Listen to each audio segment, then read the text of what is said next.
I'm Josh. Hi, I'm Miranda. And I'm Hannah. Welcome to Val Talk. Welcome to the Val Talk podcast. Today is all about getting on a wedding planner's referral list. So, of course, we got Miranda here. Miranda, what is the best way for a new vendor to reach out to you to get on your vendor list? Definitely just talk to me, like message me at Instagram or email. I feel like I'm not probably as formal as some planners. Like I'm like I've had people just like text me too to like introduce themselves. So I like that, or just like meeting organically. But I'm always willing to like add to the vendors list. Like there and like switch things out. Like as years go on, I update it and switch people out every year. Really, just get better. You know, more variety of vendors in and just different. And as like the weddings go on and I experience things like that, obviously plays a part in it too. How much does a vendor's social media presence like affect if you'll put them on your list or not? I always definitely will go look straight. I'll look at your Instagram before your website. I don't know. I'm a big Instagram person. Yeah. And I'll go through there, and I love people that stay like active and are constantly like posting like their new things. So yeah, it definitely plays a big part. Website, I like to go and see like, okay, like what exactly do you do? Like what are your offerings? If there's a price on there, that's great. If there's not, that's okay too. But I definitely think it plays a big part because I've definitely had people, I've looked at social media and been like, I can't really gauge, I can't really make like form an opinion on what I think. Miranda, what is something that a photographer will do that will instantly get them blacklisted from your vendor list? Oh, blacklisted. A photographer or a vendor in general? Vendor in general, photographer. I do have a blacklist. It's not public. It's in my brain. I've had photographers like gatekeep the gallery, which I think is strange because... Weird. Obviously, I want the photos. Like it benefits you if I post the photos. You're tagged. I'll always like, do the best credentials.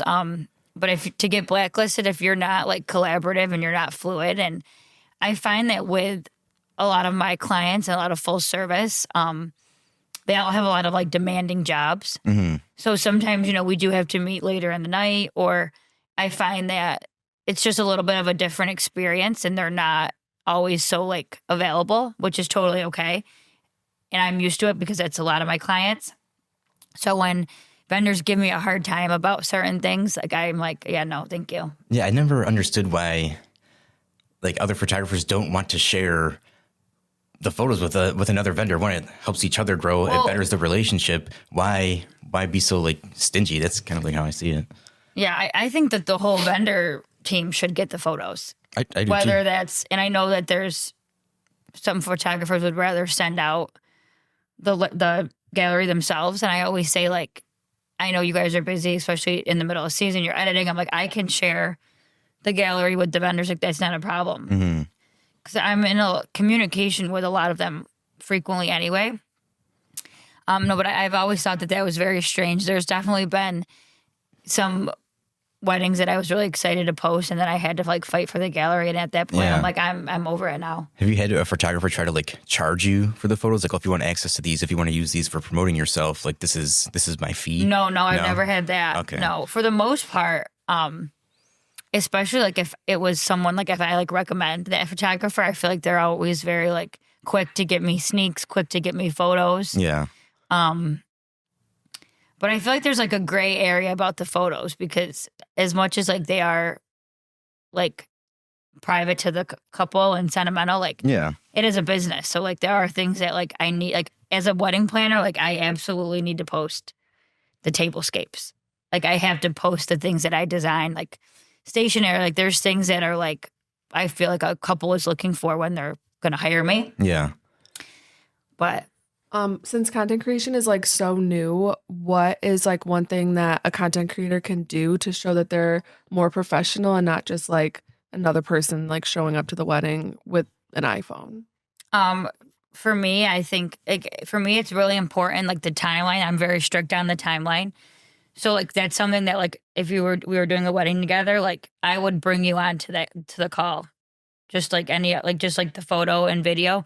And like it would be important to me that like you cared to like know the run of show and stuff. Because I'm sure like there's been times where maybe you didn't have a lot of details and you just showed up at the wedding.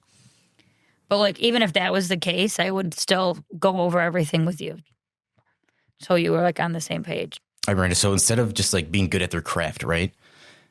What are some personality traits that make you feel safe about putting another vendor on your list? I love like a good, like laid back personality. I feel like that's how I am. Personality is really important to me. Like I'm a vibes person. I like to connect. I feel like I've met some vendors and I'm like, oh, I feel like we're already like friends. So that's super important to me. If you have more of like a standoff personality, like I'm probably going to be standoff to you too, because it's just, I don't know, I'm vibes. Like I feel like I go off the vibe.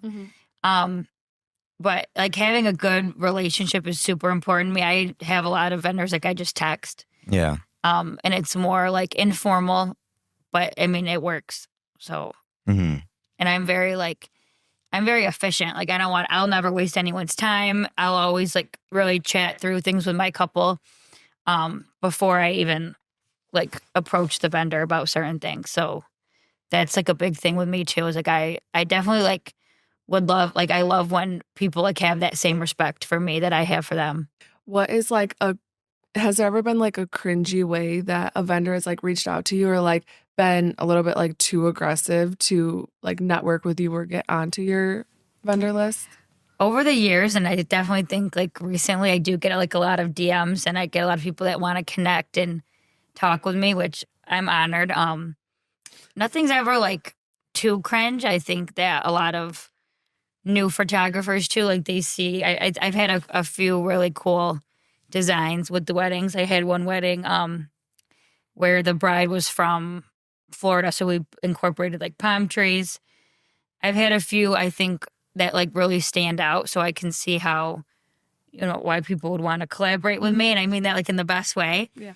And I appreciate that, but sometimes I'm like, I've like wondered why, like when people reach out, they're like, oh, I would really love to work with you. And sometimes I'm like, do they want to? Yeah, like before they've met you. Yeah.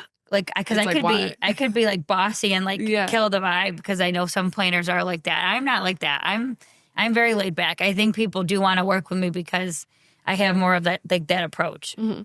Has anyone ever tried to reach out to you where more so it's just like it's only going to benefit them than benefit you? Oh, I've had people reach out to me. I've had people reach out to me and say like, this would be a good opportunity for you. I'm like, oh. And I'm like, what does that mean? Like for them to work with you? Yeah. Like it would benefit me like to work with them. And I'm like, oh, okay. Is that like off-putting for you? I think that I think that people say a lot of off-putting things. And I'm sure that like anyone in business can relate to that. Like in the beginning, absolutely. Like working with certain, like Josh was, I think you in 2023, Josh was like you were the first more like editorial style photographer that I've ever worked with. Mm-hmm. So I remember I was super excited to post the photos. And like it was in a ballroom, like it was definitely like very much my vibe. Mm-hmm. So that was nice.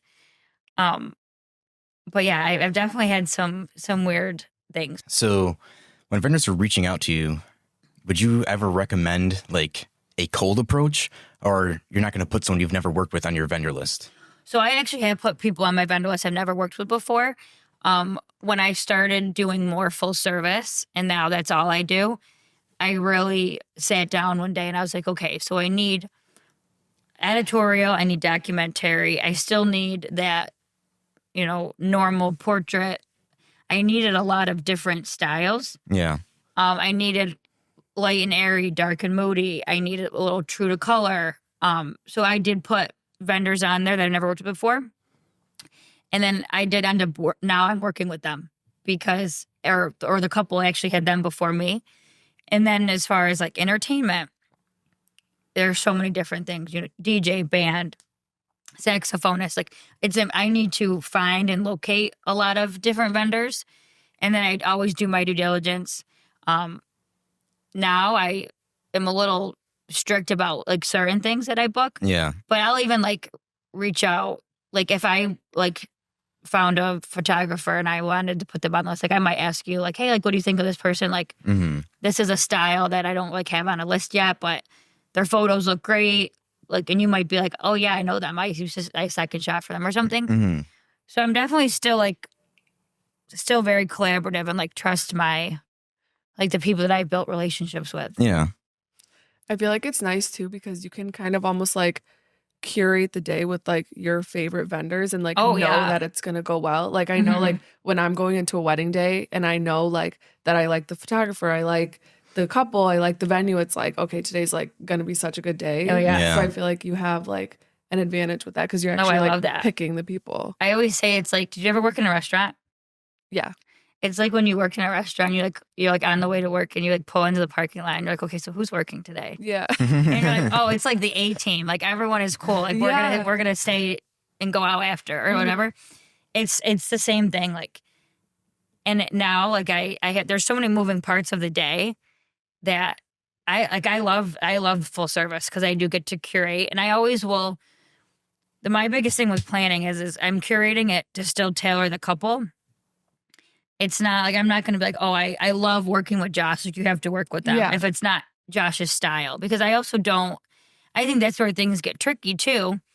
Where like Josh could love working with me, but he's like, we're like, what, like these aren't like, it's not the vibe. Yeah. So I think that gets hard too with vendors because there's definitely like certain, I've had to like have an extensive list like for hair and makeup and like kind of like, I feel like as a planner, you have to.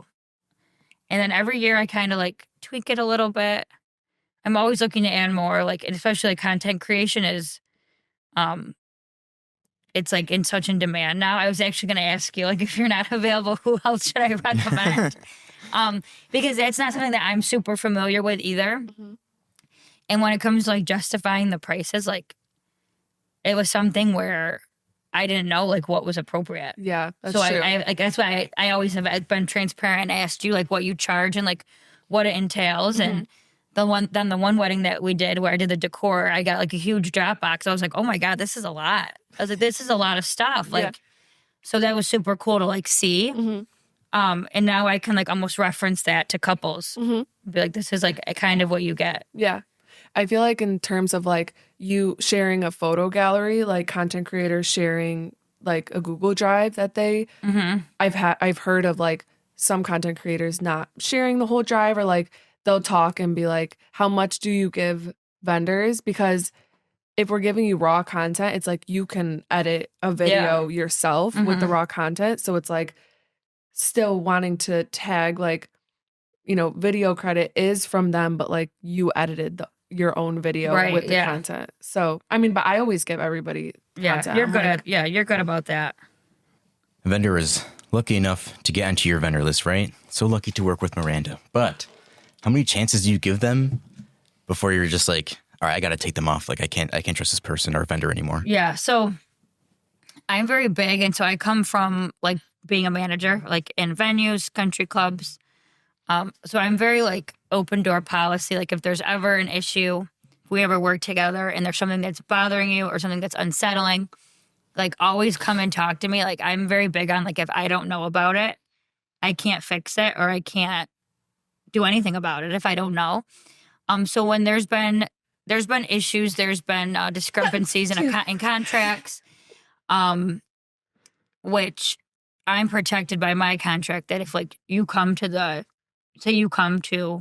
wedding and the second shooter was supposed to stay the whole time and they only stay for 2 hours, like I'm not responsible for that, but I will say something to you. Like I'm the one that would addressing it, of course. Yeah.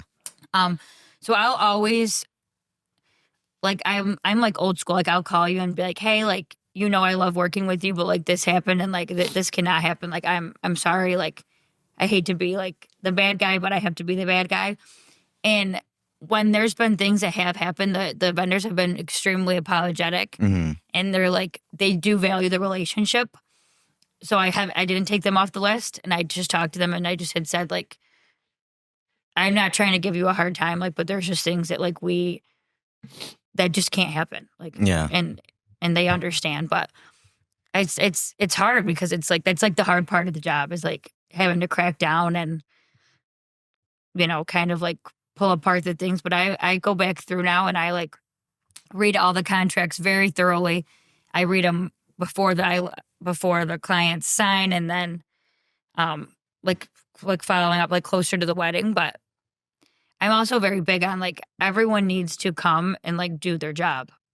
And I think that every planner would say that. Like, What are like 3 things that a vendor can do if they're already on your list to make sure like they stay on your list? Because you said like you sort through them every year. yes, clear and honest communication from the beginning. I also like with planning, like with like full service planning, you're reaching out on behalf of the clients for a lot of time.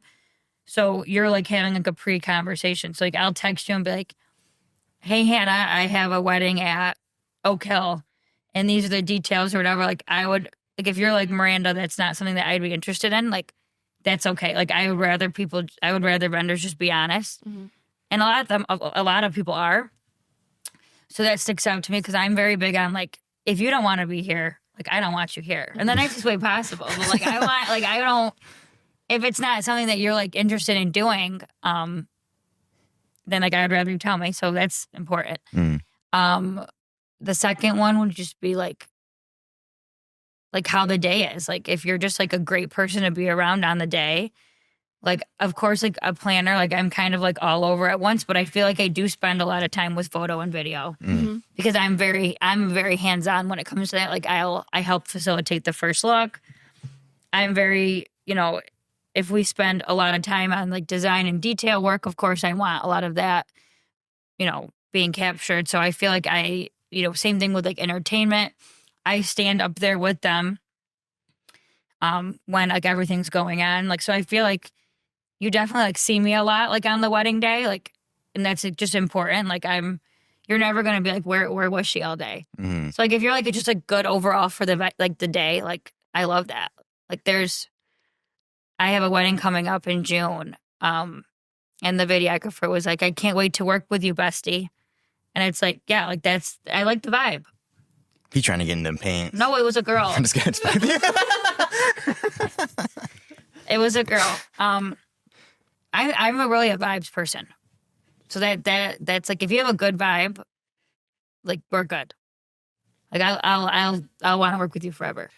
Is there like a certain amount of experience a vendor should have before they reach out to you? Like, do you care about how long they've been doing weddings? I wouldn't want to not give someone a chance also because they're new, but like I'm very like comfortable with like giving direction and being like, hey, like if this isn't something that you're like familiar with, like this is like what I'm expecting, and like can you do this? Because like I wouldn't have wanted people like to not book me when I was like starting out too, because even when I was starting off with MQ, I feel like I still had a lot of wedding and operational experience.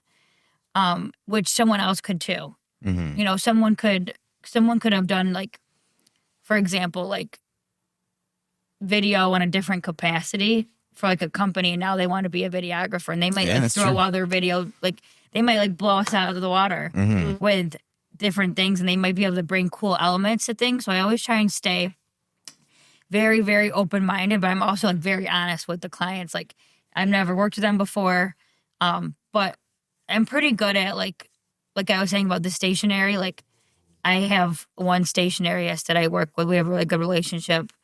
And it's like a very hands-on experience. Like we go in, we feel the paper, we feel the wax seals, the ribbons. Like it's very, and she's someone that has a lot of experience. And after doing that, I'm skeptical of working with other people and like looking at things like visually, like on the, like, I'm sorry, like how do I word it? Like in a portal, because I can't actually see it. Okay. So Have you I guess and no. Experience does matter, but I feel like I'm very like, I go about it in a different way. All right, Miranda. So a vendor wants to get in your list, right? What is your final piece of advice for a vendor to get on your vendor list? So my advice would be to like be yourself and stay true to your business and your brand. and like the right people will always align with you anyway.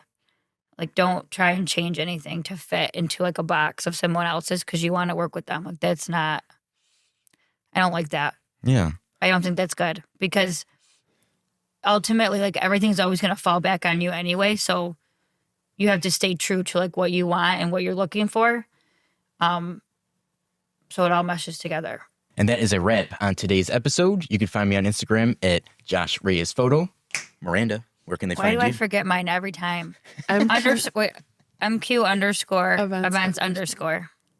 And I'm redoing my website, so find me on my website too. Keep a lookout for that. You can find me at Behind Your Wedding Day. Fantastic. And don't forget to visit us at www.vowtalk.com. If you have a funny story or something you just want to share with the podcast, let us know. Bye.